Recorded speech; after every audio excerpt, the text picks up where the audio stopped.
السلام علیکم ورحمۃ اللہ وبرکاتہ۔ الحمدللہ رب العالمین، اللہم صلی علی محمد وعلی آل محمد۔ سیرت النبی صلی اللہ علیہ وآلہ وسلم کی قسط نمبر یا کلاس نمبر 14 کے ساتھ آج آپ کے سامنے حاضر ہیں۔ اپنی اسکرین پر آپ سلائیڈ دیکھ رہے ہوں گے۔ سلائیڈ کے اوپر جو فرسٹ ہیڈنگ یا فرسٹ بلیٹ پوائنٹ ہے وہ ہے لڑائی کی اجازت۔ دراصل جب مکے میں نبی پاک صلی اللہ علیہ وآلہ وسلم تھے یا مدینہ کے اندر جب ان کی انٹری ہوئی تو اس وقت تک لڑائی کی یا جنگ کی یا جہاد کی یا قتال کی اجازت نبی علیہ الصلوۃ والسلام کو یا ان کے صحابہ کو نہیں تھی۔ آپ نے دیکھا کہ مکے کے اندر آپ کے صحابہ کے اوپر اور آپ کے خود اوپر بہت سارے ظلم و ستم کیے گئے اور بہت زیادہ آپ کو تنگ بھی کیا گیا، لیکن کسی کو اجازت نہیں تھی کہ آگے سے وہ ان کے ساتھ جنگ کرے یا ان کو مارے۔ دراصل یہی سیرت النبی صلی اللہ علیہ وآلہ وسلم کا ایک بہت بڑا پہلو ہے، جس سے ہمیں یہ مکے کے پیریڈ کے اندر یہ سمجھ آئی کہ جس وقت تک آپ کے پاس اتنی طاقت نہ ہو، اتنی قوت نہ ہو کہ آپ اگلی جو سامنے آپ کا اینیمی ہے اس سے فائٹ نہیں کر سکتے، تو آپ کو اللہ تعالیٰ کی طرف سے بھی اس وقت اجازت نہیں تھی۔ لیکن جب نبی پاک صلی اللہ علیہ وسلم مدینے میں آتے ہیں تو اللہ تعالیٰ کی طرف سے یہ قرآن پاک کے اندر آیات نازل ہو جاتی ہیں، سورہ حج کی 39 اور 40 نمبر آنورڈز آیات، جس کے اندر اللہ تعالیٰ نبی علیہ الصلوۃ والسلام کو لڑائی کی یا جنگ کی یا جہاد کی اجازت دے دیتے ہیں۔ بعد اعوذ باللہ من الشیطان الرجیم اذن للذین یقاتلون بانہم ظلموا وان اللہ علی نصرہم لقدیر۔ یہ آیت جب نازل ہوئی اس کا مطلب یہ تھا کہ جن لوگوں سے قتال کیا گیا انہیں اس بنا پر اجازت دی جاتی ہے کہ ان پر ظلم کیا گیا ہے اور بے شک اللہ ان کی مدد پر قادر ہے۔ یعنی یہاں پر اللہ تعالیٰ نے ایک تو اجازت دی اس آیت کے اندر، اور ساتھ ساتھ اپنی جو اللہ تعالیٰ نے مدد بھیجنی تھی مسلمانوں کے لیے اس کا بھی اللہ تعالیٰ نے اعلان کیا کہ جن لوگوں کے اوپر ظلم کیا، یعنی جن کو مکے سے نکالا گیا یا ان کو مجبور کیا گیا کہ وہ ہجرت حبشہ کر گئے، پھر مدینہ تک ہجرت کی گئی، تو ان کو اللہ تعالیٰ نے اس وقت اجازت دے دی، ٹھیک ہے، کہ وہ اپنی اس وقت فائٹ کر سکتے ہیں اپنے رائٹس کے لیے، ٹھیک ہے، ان کو اجازت مل گئی۔ اور یہاں پر ہم جو مین چیز کلیئر کرنا چاہیں گے وہ جہاد کے حوالے سے، وہ مین چیز یہ ہے کہ جہاد کا مطلب ہوتا ہے کہ اللہ تعالیٰ کے راستے میں اللہ تعالیٰ کے دین کی سربلندی کے لیے یا اللہ تعالیٰ کے دین کو سپیریئر کرنے کے لیے آپ کو فائٹ کرنا ہوتا ہے، یا اپنا سب کچھ مال دولت جو کچھ ہو وہ اللہ تعالیٰ کے راستے میں لے کے نکلنا ہوتا ہے، تو اس چیز کو جہاد کہتے ہیں، ٹھیک ہے، یعنی اسٹرائیونگ ان یا ورک اور striving in the way of اللہ، اس کو جہاد کہتے ہیں، ٹھیک ہے۔ اور اگر اس جہاد کے دوران اگر آپ کو کسی کو مارنا پڑ جائے یا قتل کرنا پڑ جائے تو اس کو قتال کہتے ہیں اسپیسیفکلی۔ اسی لیے قرآن پاک کے اندر جہاد اور قتال کا ورڈ آپ کو جگہ جگہ ملے گا۔ جہاں پہ خالی جہاد ہوگا کئی جگہ پہ اس کا مطلب یہ ہوگا کہ جنگ کرنے کا بتایا جا رہا ہے، اور کہیں پہ جہاں قتال ہوگا تو اس کا مطلب بھی کہیں جنگ کرنا، کہیں قتل کرنا، اور کہیں اللہ کے راستے میں لڑائی کرنے کا اس کا مطلب ہوگا، ٹھیک ہے۔ تو اس لیے جب بھی آپ کے ذہن میں جہاد کا کانسیپٹ آئے تو اس کا مطلب یہ نہیں ہے کہ نکلو اور مارو اور پکڑ لو جو مرضی ہو جائے، نہیں۔ جس طریقے سے نبی پاک صلی اللہ علیہ وسلم نے حکمت سکھائی اپنی لائف کے ذریعے سے، یعنی مکے کے اندر اتنی اسٹرینتھ نہیں تھی مسلمانوں کے پاس، حکومت نہیں تھی وہاں پہ، پاور نہیں تھی، تو وہاں پر جہاد کا حکم نہیں آیا۔ جس وقت مدینہ کے اندر آپ نے ایک ریاست قائم کر دی، جیسا ہم نے میثاق مدینہ کے اندر بھی آپ کو دکھایا تھا کہ نبی پاک صلی اللہ علیہ وسلم نے باقاعدہ قبیلوں سے وہ سائن کروائے اس تحریر کے اوپر، تاکہ پتہ یہ چلے کہ کون کون قبیلے ہمارے ساتھ ہیں اگر باہر سے کوئی جنگ کرنے کے لیے ہمارے ساتھ آتا ہے یا ہمیں کہیں باہر نکل کے جنگ کرنی پڑتی ہے، ٹھیک ہے۔ تو اس وقت اس رائٹنگ کے اندر یا اس ایگریمنٹ کے اندر یہ بات بھی لکھی گئی کہ کوئی بھی اگر آپس کا بھی لڑائی ہوگی تو اس کے اندر جو فائنل آرڈر ہوگا یا ورڈکٹ ہوگا یا پھر جس کا حکم مانا جائے گا فائنلی، وہ نبی پاک صلی اللہ علیہ وآلہ وسلم ہوں گے۔ مطلب کہ اس وقت ایک ریاست، ایک سمجھ لیجئے ایک پوزیشن نبی پاک صلی اللہ علیہ وسلم کے پاس آ چکی تھی، ریاست مدینہ کی شکل میں یا مدینہ کے اندر اپنی حکومت کی شکل میں، اس لیے وہاں پہ اللہ تعالیٰ نے آپ کو جہاد کا بھی آرڈر دے دیا ہوا تھا۔ اب ہوا یہ کہ جس وقت ہم دیکھتے ہیں کہ آپ دیکھ رہے ہوں گے سیکنڈ بلیٹ پوائنٹ ہوگا غزوات اور سرایا۔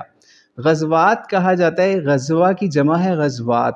غزوہ کہتے ہیں جنگ کو، نارملی جنگ کو کہتے ہیں یا فائٹ کو یا وار کو کہتے ہیں، ٹھیک ہے؟ تو جنگ کو کہتے ہیں غزوہ، لیکن سیرت کے اندر جب ہم اس کی بات کریں اسپیسیفکلی تو سیرت نگاروں نے یا سیرت یا لائف آف پروفٹ لکھنے والوں نے جب لکھا تو غزوہ اس جنگ کو کہتے ہیں یہ لوگ جس کے اندر نبی پاک صلی اللہ علیہ وآلہ وسلم خود بھی شرکت کرنے کے لیے گئے اپنی لائف کے اندر۔ لیکن نبی پاک صلی اللہ علیہ وسلم کی لائف کے بعد بھی عرب لوگ یہ ورڈ غزوہ کا مختلف جنگوں کے لیے یوز کرتے رہے۔ لیکن بہرحال یہاں پہ ہم صرف آپ کو اتنا پوائنٹ بتا دیں کہ اسپیسیفکلی جو سیرت کی بکس ہیں اس میں زیادہ تر غزوہ کا لفظ اسی جنگ کے لیے یوز کیا گیا جس کے اندر نبی پاک صلی اللہ علیہ وسلم خود تشریف لے کے گئے، یعنی خود انہوں نے اس کا حصہ بنے اس جنگ کا، ٹھیک ہے؟ تو اور سریہ یا سرایا جو ہے، سرایا سریہ کا جمع ہے، ٹھیک ہے، اس کا پلورل ہے۔ تو اس کا یہ مطلب ہوتا ہے کہ چھوٹی جو جنگ کہہ لیں یا چھوٹا ایسا لائک چھوٹی چھاپا مار کاروائی بھی اس کو ہم اردو میں کہتے ہیں، یا پھر چھوٹی جنگ کہہ لیں یا چھوٹا سا لڑائی کہہ لیں یا بیٹل چھوٹی سی کہہ لیں، اس کو سریہ کہتے ہیں، سریہ کہتے ہیں۔ اس کی جمع سرایا ہے۔ یعنی جو بڑی جنگ ہوئی غزوہ بدر جس کے اوپر ہم تھرڈ پوائنٹ کے اوپر ابھی جائیں گے، اس سے پہلے چھوٹی چھوٹی سمجھ لیجئے لڑائیاں جگہوں جگہوں پہ ہونے کا چانس بنا، لیکن کوئی بڑی لڑائی ہوئی نہیں، ٹھیک ہے؟ اس کو سریہ کہتے ہیں۔ یعنی اس کے اندر یہ تھا کہ ہم اس میں سے کچھ سرایہ کے آپ کو نام بھی بتاتے ہیں۔ جو پہلا سریہ جس کو بتایا جاتا ہے وہ حضرت حمزہ کے نام سے منسوب ہے۔ حضرت حمزہ بن عبد المطلب جو کہ نبی پاک صلی اللہ علیہ وآلہ وسلم کے چچا ہیں، ان کے ذریعے سے نبی پاک صلی اللہ علیہ وسلم نے ایک لشکر چھوٹا سا بنا کے بھیجا جس کو اٹیک کرنا تھا ابو جہل کے ایک قافلے کے اوپر۔ یعنی ابو جہل اور ان کے مختلف لوگ جو ہیں وہ جنگ کے لیے اور دیگر تجارت کے لیے قافلے لے کے گزرا کرتے تھے مدینے سے کچھ فاصلے کے اوپر، ٹھیک ہے؟ تو پھر ان کو یہ بھی تھریٹ ہوتا تھا کہ کہیں یہ ہمارے لیے یا مدینے پہ اٹیک کرنے کے لیے یہ جنگ کے لیے سامان اکٹھا کر رہے ہیں۔ تو اس وجہ سے جب اس طرح سے دیکھا جاتا تھا تو نبی علیہ السلام پھر چھوٹے چھوٹے لشکر بھیج کے ان لوگوں کو سمجھ لیجئے کہ یہ ایک تو ان پہ اٹیک بھی کرنا ہوتا تھا اور ان کو یہ ڈرانا بھی ہوتا تھا کہ ہمارے پاس بھی پاور ہے مسلمانوں کے پاس، اس لیے یہاں پہ باقاعدہ لشکر موجود ہیں، اس لیے ہمارے سامنے ذرا دھیان سے آنا، ٹھیک ہے؟ یعنی یہ اوفینسو یہ ہوتے تھے سرایہ نارملی، ٹھیک ہے؟ تو جب یعنی اطلاع ملتی تھی، انفارمیشن ملتی تھی کہ اس جگہ سے کسی دشمن نے گزرنا ہے تو ہمیں وہاں پہ اٹیک کرنا ہے یا پھر ان کو وہاں سے ان کا جو بھی سامان وہ لے کے جا رہے ہیں اس کو کیپچر کر لینا ہے، کیونکہ دشمن تھے، انہوں نے مارا ہوا تھا مسلمانوں پہ، بہت ظلم کیا ہوا تھا، ٹھیک ہے؟ تو لیکن یہ جو پہلا سریہ تھا سیدنا حمزہ کے نام سے، یہ بھی رمضان کے قریب یہ ہوا یا فرسٹ ہجری کے اینڈ میں، ٹھیک ہے؟ تو اس کو سیف البحر کے نام سے بھی جانا جاتا ہے کیونکہ سیف البحر کے مقام کے اوپر نبی علیہ السلام نے ان کو بھیجا تھا۔ لیکن ہوا یہ کہ وہاں پہ ایک اور قبیلے والے تھے یا ٹرائب والے تھے، ٹھیک ہے؟ انہوں نے ادھر بھی اٹیک کرنا تھا حضرت حمزہ نے، لیکن بہرحال پھر صلح ہو گئی ان سے بھی، اور ان سے ایگریمنٹ ہو گیا کہ یہ مسلمانوں کے خلاف اگر کوئی بھی اٹیک کرے گا، ابو جہل، ابو سفیان یا ان کے علاقے میں سے کوئی بھی، تو یہ ان کا ساتھ نہیں دیں گے بلکہ نبی پاک صلی اللہ علیہ وسلم کا ساتھ دیں گے۔ پھر دوسرا ایک اور سریہ ہوا، اس کو کہتے ہیں عبیدہ بن حارث کے نام سے منسوب ہے وہ سریہ، ٹھیک ہے؟ وہ بھی 1 ہجری کے اندر ہی ہوا، رابغ کے مقام کے اوپر ہوا، اور اس کے اندر جو پہلا تیر جو اسلام کے لیے چلایا نا وہ حضرت سعد بن ابی وقاص نے چلایا، ٹھیک ہے؟ تو یہ بھی ان کا سمجھ لیجئے ایک ٹائٹل ہے حضرت سعد بن ابی وقاص کا، ٹھیک ہے؟ کہ پہلا تیر اسلام کے رستے میں انہوں نے چلایا۔ اس کے اندر 80 جو ہیں وہ مہاجرین تھے اور 60 to 18 مہاجرین صرف اور صرف سپاہی بنا کے یا لشکر بنا کے نبی پاک صلی اللہ علیہ وسلم نے بھیجا، اور دوسری طرف 200 کافروں کا لشکر تھا. ٹھیک ہے, تو خیر ادھر بھی کوئی خاص بڑی لڑائی نہیں ہوئی. ٹھیک ہے, جب ہم اس کے بعد سریا کی بات کرتے ہیں, عبداللہ بن جاش کا سریا, ٹھیک ہے, یہ بھی ایک چھوٹا سا لشکر بنا کے بھیجا نبی پاک صلی اللہ علیہ وسلم نے, جس کے اندر 11 مہاجرین جو تھے وہ گئے تھے. ٹھیک ہے, لیکن یہاں پہ بھی کوئی خاص جنگ نہیں ہو سکی, کیونکہ جس قافلے کی اطلاع تھی وہ وہاں سے پہلے ہی نکل چکے ہوئے تھے. ٹھیک ہے, تو اچھا ٹھیک ہے, تو اس وجہ سے یہ جو سرایہ تھے ان کے اندر کوئی خاص سمجھ لیجئے کوئی بڑی لڑائی نہیں ہوئی. ٹھیک ہے, پھر ہم اس کے بعد جب ہم دیکھتے ہیں غزوات, کچھ چھوٹے چھوٹے غزوات بھی ہوئے. یعنی غزوہ بدر جو ہے وہ پہلی جنگ ہے, لیکن جو ہم ابھی اس وقت دوسرا پوائنٹ ڈسکس کر رہے ہیں جس میں غزوات اور سرایہ لکھا ہوا ہے, اس میں غزوات کا بھی ورڈ ہے. غزوات جس کا ہم پہلے بتا چکے, کچھ چھوٹے چھوٹے غزوات بھی ہوئے, یعنی ایسے لشکر بنے جس کے اندر نبی پاک صلی اللہ علیہ وآلہ وسلم نے خود سے شرکت کی, لیکن کوئی بڑی لڑائی نہیں ہو سکی. ٹھیک ہے, اس وجہ سے ہمارے کامن لوگوں کو یہی پتہ ہے سب سے پہلا غزوہ کون سا ہے. جب بھی کوشچن آئے تو وہ کہتے ہیں غزوہ بدر, لیکن اس سے پہلے بھی چھوٹے چھوٹے غزوے ہوئے, یعنی چھوٹی چھوٹی جنگیں ہوئیں, لیکن کوئی بڑی لڑائی اس کے اندر نہیں ہو سکی. پہلا غزوہ جس کو بتایا جاتا ہے وہ غزوہ ابوا بتایا جاتا ہے, پھر دوسرا بوات, پھر غزوہ عشیرہ, پھر غزوہ صفوان. ٹھیک ہے, یہ 4 غزوات جو ہوئے, پہلے غزوے کے اندر بتایا جاتا ہے 2 ہجری کے اندر ہوا. ٹھیک ہے, 60 مہاجرین نبی پاک صلی اللہ علیہ وسلم کے ساتھ گئے. ٹھیک ہے, لیکن یہاں پہ بھی کچھ صلح کا معاملہ ہو گیا, ایگریمنٹ ہو گیا, اس لیے کوئی بڑی لڑائی نہیں ہو سکی. لیکن بہرحال وہی ایگریمنٹ کیا جاتا تھا جب بھی اس طرح کسی علاقے میں جایا جاتا تھا کہ یہ لوگ بھی مسلمانوں کا ساتھ دیں گے. ٹھیک ہے, اسلام کی دعوت بھی ان کو پہنچائی جاتی تھی. ٹھیک ہے, اور اگر وہ جنگ کرنے کے لیے تیار ہوتے تھے تو جنگ بھی کی جاتی تھی. لیکن نارملی یہ ہوا کہ غزوہ بدر سے پہلے کوئی غزوہ اس میں جنگ کا موقع سامنے نہیں آ سکا. پھر دوسرا غزوہ اس کے بعد غزوہ بوات ہوا, اس کے اندر 200 صحابہ نبی پاک صلی اللہ علیہ وسلم کے ساتھ نکلے. ٹھیک ہے, یہ بوات کے مقام کے اوپر تھا. نارملی عرب کے اندر یہ رواج ہے یا ان کا یہ طریقہ ہے, جس جگہ کی جنگ ہوتی ہے نا اس کو اس جگہ کا نام دے دیا جاتا ہے. اور ویسے اور جگہوں پہ بھی آج بھی ہم دیکھتے ہیں کہ جو بھی جس علاقے میں جنگ ہوتی ہے اس کو اس علاقے کا ہی نام دے دیا جاتا ہے, یہ یعنی اس علاقے کی جنگ ہے. تو اسی طرح یہ غزوہ بوات جو ہے یہ بوات کے علاقے میں ہونی تھی, لیکن وہاں پہ بھی قافلہ نکل گیا جس قافلے کے اوپر اٹیک کرنا تھا نبی پاک صلی اللہ علیہ وسلم نے اور ان کے صحابہ نے, تو اس لیے یہاں بھی جنگ نہیں ہو سکی. پھر دوسری جنگ غزوہ عشیرہ ہوئی, اس کے تیسری, اس کے اندر بھی ایسے ہی ہوا. یہ یمبو کے قریب جو ہے نا عشیرہ کا مقام تھا, اس کے اوپر ہونی تھی, لیکن یہاں پہ بھی کوئی خاص بڑا مارکا یا بڑی لڑائی پیش نہیں آئی. ٹھیک ہے, تو یہ دوسرا پوائنٹ بھی کلیئر ہو گیا. اب ہم تیسرے پوائنٹ کی طرف چلتے ہیں, غزوہ بدر. جب اس طریقے سے چھوٹی چھوٹی لڑائیوں کی تیاریاں بھی ہو گئی ہوئی تھی, مسلمانوں کی پریکٹس بھی ہو گئی تھی, چھوٹے چھوٹے ان کو لشکر بنا کے ان کی ٹریننگ بھی اچھے طریقے سے نبی پاک صلی اللہ علیہ وسلم خود بھی کر چکے تھے اور ان کو چھوٹے چھوٹے لشکروں میں نکال کے بھی کر چکے تھے.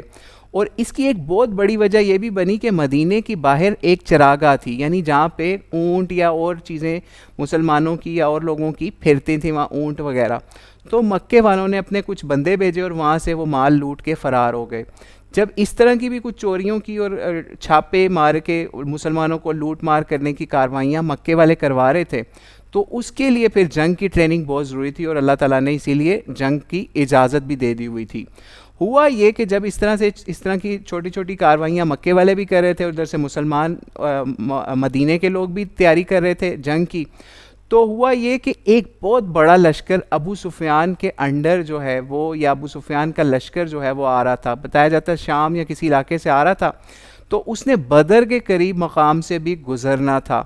تو اللہ تعالیٰ نے مسلمانوں کو بشارت بھی دی ہوئی تھی کہ انہوں نے اس طریقے سے جہاد کا بھی ان کو آرڈر ہوا تھا, اور اللہ کی طرف سے نصرت کا بھی اعلان تھا, یعنی مدد کا, نصرت کہتے ہیں مدد کو, اس کا بھی اعلان تھا. لیکن ہوا یہ کہ مسلمانوں نے جب ابو سفیان کے لشکر کی طرف, یا اس کا جو وہ تجارتی قافلے کا لشکر تھا جس میں بتایا جاتا ہے کہ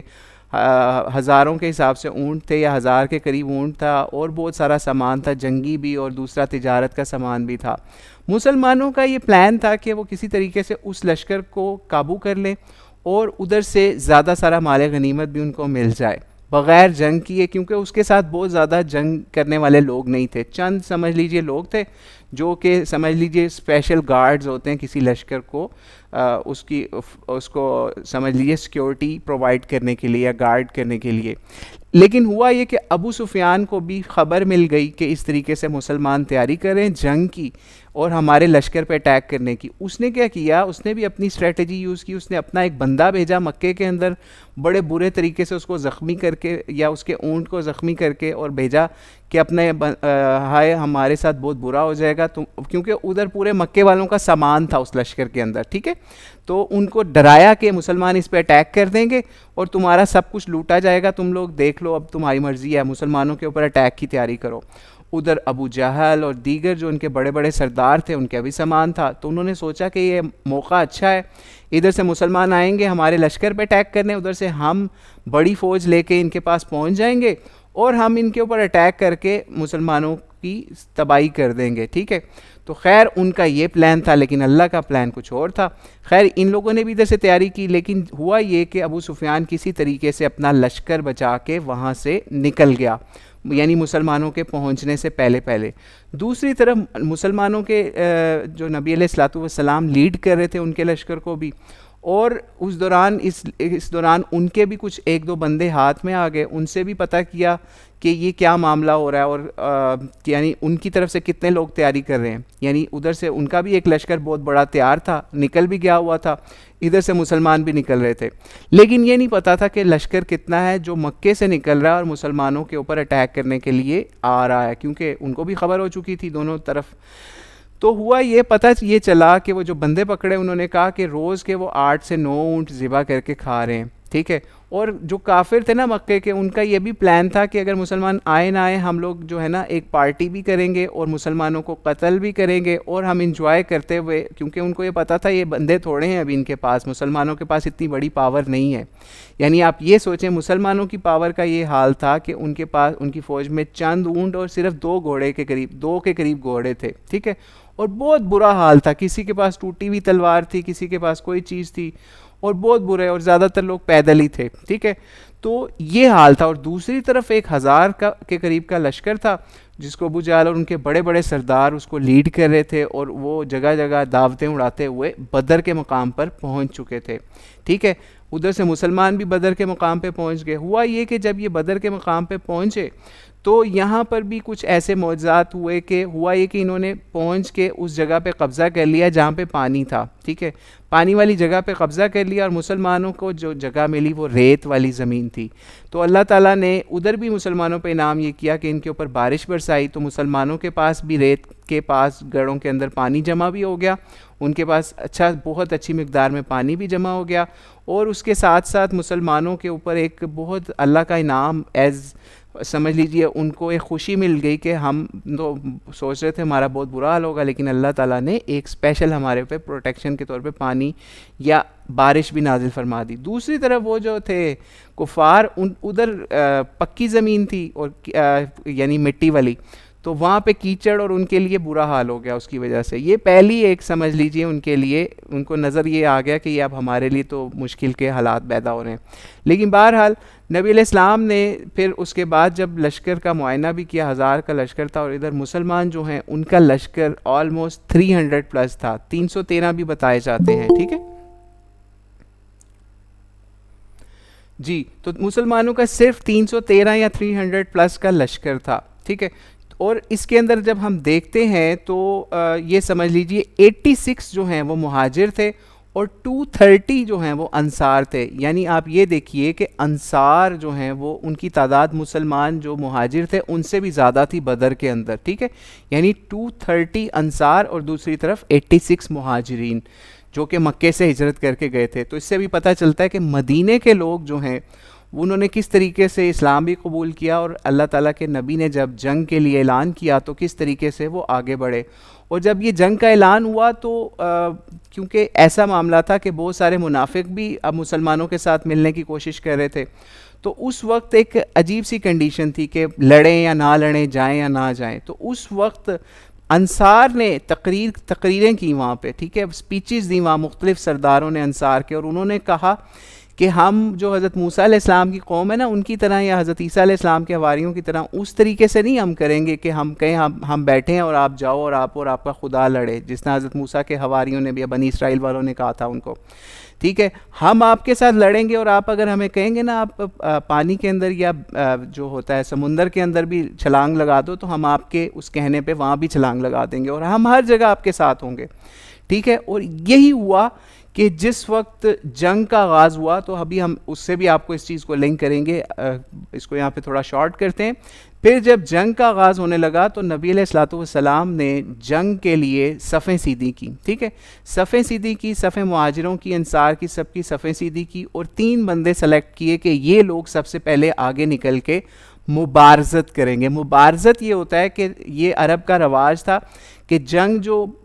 شروع ہونے سے پہلے 3 بڑے لوگ جو بھی اس جنگ کے اندر بڑے بڑے سپہ سالار ہوتے ہیں یا سب سے زیادہ ماہر ہوتے ہیں، ٹھیک ہے، ٹاپ کے لوگ جو ہیں وہ آگے آتے ہیں اور وہ کہتے ہیں کہ آؤ ہم سے لڑو اور ہمارا سامنا کرو، ٹھیک ہے۔ تو ادھر کفار کی طرف سے جو تھے ولید، شیبہ اور عتبہ جو ہیں وہ آئے تھے، اور نبی علیہ السلام نے ان کے مقابلے پہ حضرت علی کو اپنی تلوار دی جس کو ذوالفقار بھی کہا جاتا ہے، اور حضرت علی کو نبی علیہ السلام نے اپنے بھائی کے طور پہ اپنی طرف سے جنگ کا آغاز کرنے کے لیے جنگ کے اندر بھیجا، ٹھیک ہے۔ اور حضرت حمزہ کو، حضرت حمزہ چچا تھے نبی پاک صلی اللہ علیہ وسلم کے، اور تیسرے جو ہیں عبیدہ بن الحارث جو ہیں ان کو جنگ کے لیے ان تینوں کو بھیجا، یعنی ولید، شیبہ اور عتبہ کے مقابلے کے اندر۔ حضرت علی نے جب جنگ کا آغاز کیا تو انہوں نے فوری ولید کو بڑی آسانی سے قتل کر دیا، حضرت حمزہ نے بھی۔ حضرت عبیدہ بن حارث جو ہیں ان کو تھوڑے سے مشکل کا سامنا کرنا پڑا کیونکہ ان کے سامنے عتبہ تھا، وہ بھی بڑا زبردست جنگجو تھا، لیکن ہوا یہ کہ اس نے ان کے ایون پاؤں تک کاٹ دیے، ان کی ٹانگوں پہ کافی اٹیک بھی ہوئے، اور خیر انہوں نے بھی خیر عتبہ کو بھی مار دیا، اور یہ خود بھی بہت زیادہ زخمی ہوئے، ان کو نبی پاک صلی اللہ علیہ وسلم کے پاس بھی لایا گیا، اور ان کی آخری سانسیں چل رہی تھیں، ٹھیک ہے۔ تو خیر انہوں نے نبی پاک صلی اللہ علیہ وسلم سے پوچھا کہ میں کیا شہید ہوں؟ تو نبی پاک صلی اللہ علیہ وسلم نے ان کو شہادت کی خوشخبری دی، اور اس کے بعد یہ ان کو اتنے زیادہ زخم آئے ہوئے تھے عتبہ کے ساتھ لڑائی کرتے ہوئے کہ یہ شہید ہو گئے۔ تو خیر یعنی وہی بات جو ہم پہلے بتا چکے کہ سب تیار تھے اپنی جانیں قربان کرنے کے لیے، کوئی پیچھے ہٹنے کے لیے تیار نہیں تھا، ٹھیک ہے۔ پھر اس کے بعد جنگ بالکل مزید پیک کے اوپر سٹارٹ ہوتی ہے، یعنی جب مبارزت کے اندر بڑے بڑے اس طرح 3 بندے ہوتے ہیں، ادھر سے کفار کے 2 بندے جو ہیں وہ مر چکے ہوتے ہیں، ادھر سے مسلمانوں کا ایک جو تھا حضرت عبیدہ بن حارث وہ بھی اپنے مد مقابل کو یا جس سے ان کی فائٹ تھی اس کو مار کے خود بھی شہید ہو چکے ہوتے ہیں۔ پھر اس کے بعد جنگ بڑے پیک پہ جاتی ہے، اور بتایا جاتا ہے کہ سب سے زیادہ جس بندے نے اس جنگ کے اندر قتل کیے یا مارے بڑے بڑے سردار وہ حضرت علی رضی اللہ تعالیٰ عنہ ہیں۔ باقیوں نے بھی بہت لوگوں کو قتل کیا، حضرت حمزہ نے بھی بڑی بہادری سے لڑے، اور سارے جو بھی مہاجر اور انصار تھے بڑی بہادری سے لڑے۔ لیکن جس وقت اس طرح لڑائی ہو رہی تھی تو نبی پاک صلی اللہ علیہ وسلم نے اپنی جگہ پہ حضرت علی کو جنگ کے اندر بھیجا ہوا تھا، اور حضرت محمد علیہ الصلوۃ والسلام کے لیے ایک اسپیشل پروٹیکشن والی جگہ یا خیمہ یا ایک اونچی جگہ جہاں سے نبی پاک صلی اللہ علیہ وسلم سب کو دیکھ رہے تھے وہ جگہ تیار کی ہوئی تھی، ٹھیک ہے۔ وہ اس جگہ پہ حضرت ابوبکر صدیق نبی پاک صلی اللہ علیہ وسلم کی اسپیشل پروٹیکشن کے لیے اور ایک اور صحابی ان کی پروٹیکشن کے لیے تھے۔ یہاں پہ نبی پاک صلی اللہ علیہ وسلم نے جب دیکھا بہت بڑا لشکر ہے تو اللہ تعالیٰ کے آگے نبی پاک صلی اللہ علیہ وسلم سجدہ ریز ہوئے خانہ کعبے کی ڈائریکشن کے اندر سمجھ لیجئے، اور اللہ تعالیٰ سے گڑ گڑا کے دعائیں کرتے رہے، کبھی کھڑے ہو کے کبھی سجدے میں، اور ایک خاص ورد بھی کرتے رہے، یا حیو یا قیوم، یا حیو یا قیوم، ٹھیک ہے، یعنی اللہ تعالیٰ سے مدد مانگتے رہے بالکل، ٹھیک ہے۔ ادھر مسلمان جنگ کے اندر مصروف ہیں، ادھر اللہ تعالیٰ سے مدد مانگی جا رہی ہے، اور پھر اس کے بعد اللہ تعالیٰ نے 1000 فرشتوں کی مدد بھی بھیجی۔ یہ جتنے بھی مناظر ہیں جو ہم جنگ کے حوالے سے مثال ہے پہلے بارش کا اور بھی مسلمانوں کے لیے آسانیوں کا، اور پھر اللہ تعالیٰ کی طرف سے 1000 ملائکہ کا، ٹھیک ہے، بتایا جاتا ہے حضرت میکائیل اور حضرت اسرافیل بھی اس جنگ کے اندر شامل ہوئے ان فرشتوں کے ساتھ، ٹھیک ہے۔ تو وہ خاص فرشتے اللہ تعالیٰ نے اتارے اور بتایا کہ یہ صرف تم لوگوں کی تسلی کے لیے اتارے، مطلب یہ تو ایک فرشتہ بھی اس طرح سے ہزاروں کو مار سکتا تھا، لیکن کیونکہ کاؤنٹنگ جو ہے نا وہ بہت اہم ہوتی ہے لوگوں کے لیے، یعنی کاؤنٹنگ لوگ جنرلی ان کو سیٹسفائی کرتی ہے مینٹلی، تو اس وجہ سے اللہ تعالیٰ نے بھی اسپیسیفکلی 1000 ملائکہ، ٹھیک ہے، ان کا ذکر کیا سورہ الانفال کے اندر، تاکہ مسلمانوں کو تسلی دی جائے کہ 1000 ملائکہ یا فرشتے میں بھیج رہا ہوں، اور پھر انہوں نے مارا اچھے طریقے سے، قتل بھی کیے جو ان سے کفار تھے، ٹھیک ہے. اور بتایا ہی جاتا ہے کہ 24 بڑے بڑے سردار جو ہیں ان کو قتل کیا گیا اس جنگ کے اندر. ٹوٹل جو مرے وہ 70 تھے، یعنی ان سب کو ملا کے 70 جو ہیں وہ گرفتار ہوئے. اللہ تعالیٰ کی طرف سے نبی پاک صلی اللہ علیہ وسلم کی دعا کے اوپر اسپیشل اللہ تعالیٰ کی طرف سے مدد بھی آئی. اور اس کے بعد جو لوگ گرفتار ہوئے آلموسٹ 70 لوگ جو ہیں وہ گرفتار بھی ہوئے. اور جو بڑے بڑے سردار قتل ہوئے اس کے اندر 7 جو بڑے بڑے نام ہیں، امیہ، عتبہ، شیبہ، ولید، ابی بن خلف اور عقبہ بن ابی معیط، یہ بڑے بڑے نام جو ہم نے بتائے نا، اور ابو جہل بھی، یہ وہ لوگ تھے. یہ وہی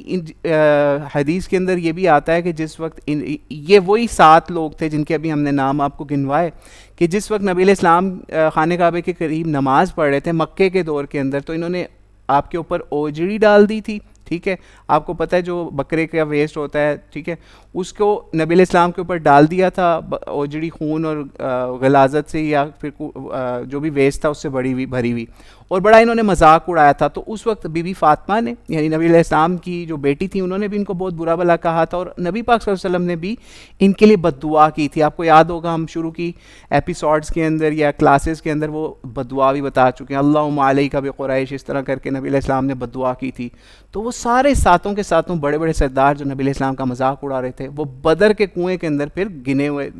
گرے ہوئے لوگوں نے دیکھے. ٹھیک ہے، تو یہ پھر اس طریقے سے ان لوگوں کو سب کو جو ہے وہ قتل کیا گیا. اور یہاں پہ ایک اور چیز جو ہم پہلے مس کر گئے، وہ آپ کو یہاں اور بھی بتا دیں کہ جس وقت جنگ یہ سٹارٹ ہونی تھی نا، اس سے پہلے بھی اللہ تعالیٰ نے بہت ساری ان کے لیے کچھ ایسے خواب بھی مسلمانوں کو کے لیے خوابوں کے ذریعے سے بھی مدد کی، جس سے ان کے دلوں میں رعب بھی بیٹھا. یعنی اس طرح سے دلوں میں رعب بیٹھا کہ نبی پاک صلی اللہ علیہ وسلم کی ایک پھوپھی تھی عاتقہ، جو کہ مکے کے اندر تھیں، ٹھیک ہے، جنہوں نے بعد میں اسلام بھی قبول کر لیا تھا. حضرت عباس بھی مکے میں ہی تھے، یہ لوگ بھی جنگ میں شامل نہیں ہوئے. لیکن ان کی جو پھوپھی تھی نبی علیہ السلام کی عاتقہ، ان کو ایک خواب آیا کہ اس طریقے سے ایک اونٹ پہ ایک بندہ آیا اور بڑی سی چٹان اس نے ان کفار کے اوپر یا مکے والوں کے اوپر دے ماری ہے، اور اس سے ہر قبیلے کے لوگ جو ہیں ان میں سے ان کا ڈیمیج ہوا ہے. تو یہ بدر سے پہلے کا واقعہ ہے. تو اس سے جب یہ خواب بیان ہوا اور وہ پھیل گیا پورے مکے میں، تو وہ لوگوں نے ڈر گئے، کیونکہ وہ خوابوں کے بارے میں کافی سمجھتے بھی تھے. تو ان کو یہی لگا کہ کوئی بڑا ہمارا نقصان ہونے والا ہے. لیکن بہرحال ان کو جب یہ بات پہنچی تو انہوں نے سوچا کہ ہو سکتا ہے مسلمانوں کا نقصان ہو، تو پھر بھی وہ جنگ سے باز نہیں آئے تھے. ٹھیک ہے، اور ان کا پلان یہی تھا. دیکھیں، اگر صرف اور صرف کاؤنٹنگ کے اوپر جائیں کہ 1000 ورسز 300 پلس یعنی 313، تو کوئی کمپیریزن نہیں بنتا دنیا کے لحاظ سے. ٹھیک ہے، اور ادھر ان کے پاس اسپیشل جنگجو بھی، اور ادھر مسلمان صرف جو کہ بھوک پیاس کے مارے ہوئے اور ان کے بہت برے حال. ٹھیک ہے، تو وہ کوئی کمپیریزن نہیں تھا. اس لیے اللہ تعالیٰ کی طرف سے 1000 فرشتوں کی بھی مدد آئی. پھر اس سے اگلا پوائنٹ آپ دیکھ رہے ہوں گے، جنگ کا اختتام اور قیدی. ٹھیک ہے، لاسٹ پوائنٹ ہے آج کی سلائیڈ کا، آپ چیک کر سکتے ہیں. اس میں جنگ کا اختتام جب ہوتا ہے، ٹھیک ہے، تو ہم نے آپ کو پہلے بتایا کہ اس طریقے سے بڑے بڑے ان کے سردار مارے گئے، 24 سردار قتل ہوئے، اور ٹوٹل 70 جو ہیں وہ ان کی طرف سے بتایا جاتا ہے، یا 70 کے راؤنڈ اباؤٹ اس کے آس پاس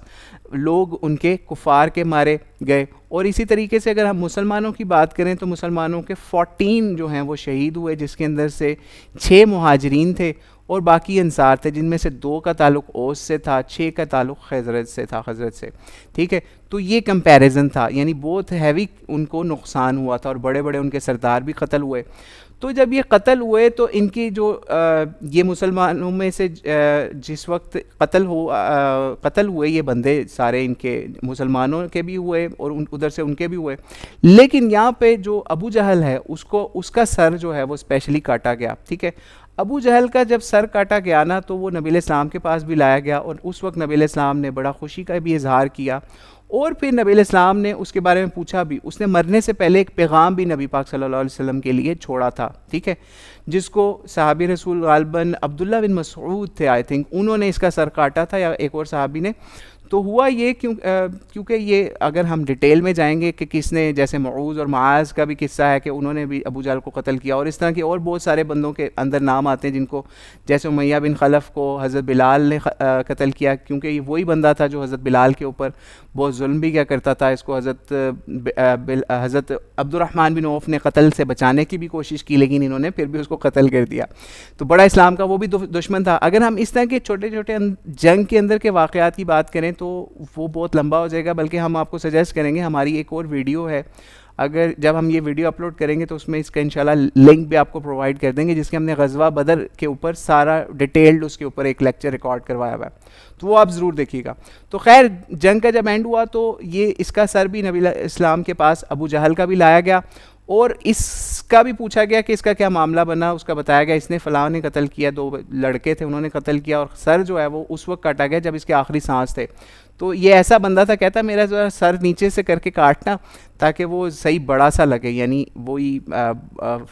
لگے کہ بہت بڑا کوئی سردار تھا، اس کا صحیح طریقے سے سر کاٹنا۔ اور اس نے پیغام بھی دیا کہ ان کو پیغام بھی دے دینا نبی علیہ السلام کو کہ میں نے کلمہ نہیں پڑھا، یعنی اس نے کلمہ بھی نہیں پڑھا تھا پھر بھی۔ اور نبی علیہ السلام نے اس وقت یہ بات فرمائی کہ یہ فرعون سے بھی زیادہ سمجھ لیجیے ہماری امت کا فرعون ہے، یعنی حضرت موسیٰ علیہ السلام کا فرعون جو تھا، اس کا جب آخری وقت آیا نا، اس نے دیکھا کہ موت آ گئی اور سارا، تو اس نے کہہ دیا تھا آمنت برب موسیٰ و ہارون، یعنی میں اللہ کے اوپر ایمان لایا جو موسیٰ اور ہارون کا رب ہے، لیکن اس کا اس وقت ایمان قبول نہیں ہوا، ٹھیک ہے۔ تو ابو جہل اس سے بھی بڑا دشمن تھا اسلام کا کہ اس نے مرنے کے اوپر بھی اسلام قبول نہیں کیا، ٹھیک ہے، یعنی اس لیول کا گرا ہوا یہ شخص تھا، فرعون سے بھی کہیں ایک لیول اوپر کا بندہ تھا، ٹھیک ہے، ظلم کے اندر بھی اور اپنے تکبر کے اندر بھی، کہ آخری وقت تک بھی اس نے اسلام نہ قبول کیا، اس لیے پھر اس کا اسپیشل سر کاٹا گیا، باقی لوگوں کے سر نہیں کاٹے گئے۔ اور اس وقت ایک اور چیز آپ کو بتائیں کہ ویسے نارمل باقی جنگوں کے اندر لوگوں کے سر نہیں کاٹے جاتے تھے مسلمانوں کی طرف سے نارملی، ٹھیک ہے، یہ بعد میں روایت قائم ہوئی کہ لوگوں کے سر کاٹ کاٹ کے لے کے جائے جاتے تھے، لیکن یہ سمجھ لیجئے پہلے کسی کافر کا سر جو ہے وہ ابو جہل کا اس طریقے سے کاٹا گیا اور نبی علیہ السلام کے پاس اس کو لے جا کر دکھایا گیا، لیکن بعد میں یہ پھر روایت اس طریقے سے نہیں رہی، ٹھیک ہے، یعنی فل اس کو لاش کا سر نہیں کاٹا جاتا تھا،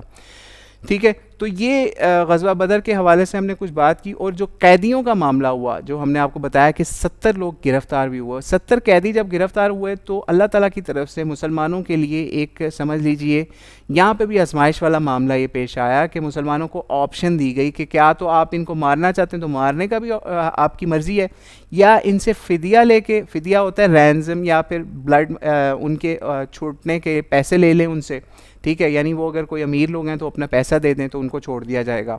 تو اس کے لیے 1000 to 4000 درہم جو ہے وہ بھی مسلمانوں نے پھر طے کیے۔ تو اللہ کی طرف سے دونوں آپشن کھلی تھی کہ مسلمان دونوں کام کر سکتے ہیں، چاہے ان کو مار دیں، چاہے جو ہے ان سے فدیہ لے کے ان کو چھوڑ دیں۔ تو نبی علیہ السلام نے پھر مشاورت کی، یعنی ایک میٹنگ بلائی، اس کے اندر صحابہ کے باقی بھی شامل ہوئے، حضرت ابوبکر صدیق، حضرت عمر اور بھی بہت سے صحابہ شامل ہوئے، سب نے اپنی اپنی رائے دی۔ حضرت ابوبکر صدیق رضی اللہ عنہ کی رائے یہ تھی کہ ہم ان کو قتل نہیں کرتے کیونکہ یہ ہماری ہی قوم کے لوگ ہیں، ہمیں ان پہ رحم کرنا چاہیے کہ اللہ کل کو انہی میں سے یا یہی لوگ جو ہیں یہ مسلمان ہو جائیں، ٹھیک ہے، یعنی وہی سوچ جو نبی علیہ السلام کی سفر طائف میں تھی کہ ان کے اوپر ظلم کیا گیا تو انہوں نے پھر بھی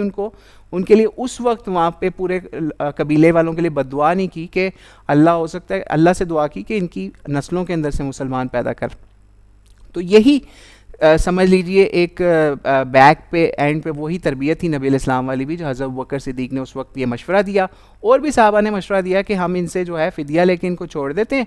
اور جو ہے تاکہ یہ کل کو یہ بھی اسلام قبول کر کے ہمارے جو بھائی ہیں، کسی کے آپ سوچیے وہاں بھائی تھا، کسی کا باپ تھا، کسی کا بیٹا تھا، کسی کا چچا تھا، ایون حضرت علی کے سگے بھائی بھی جو ہیں وہ قیدیوں کے اندر تھے، ٹھیک ہے، حضرت عقیل بن ابی طالب غالباً ان کا نام تھا،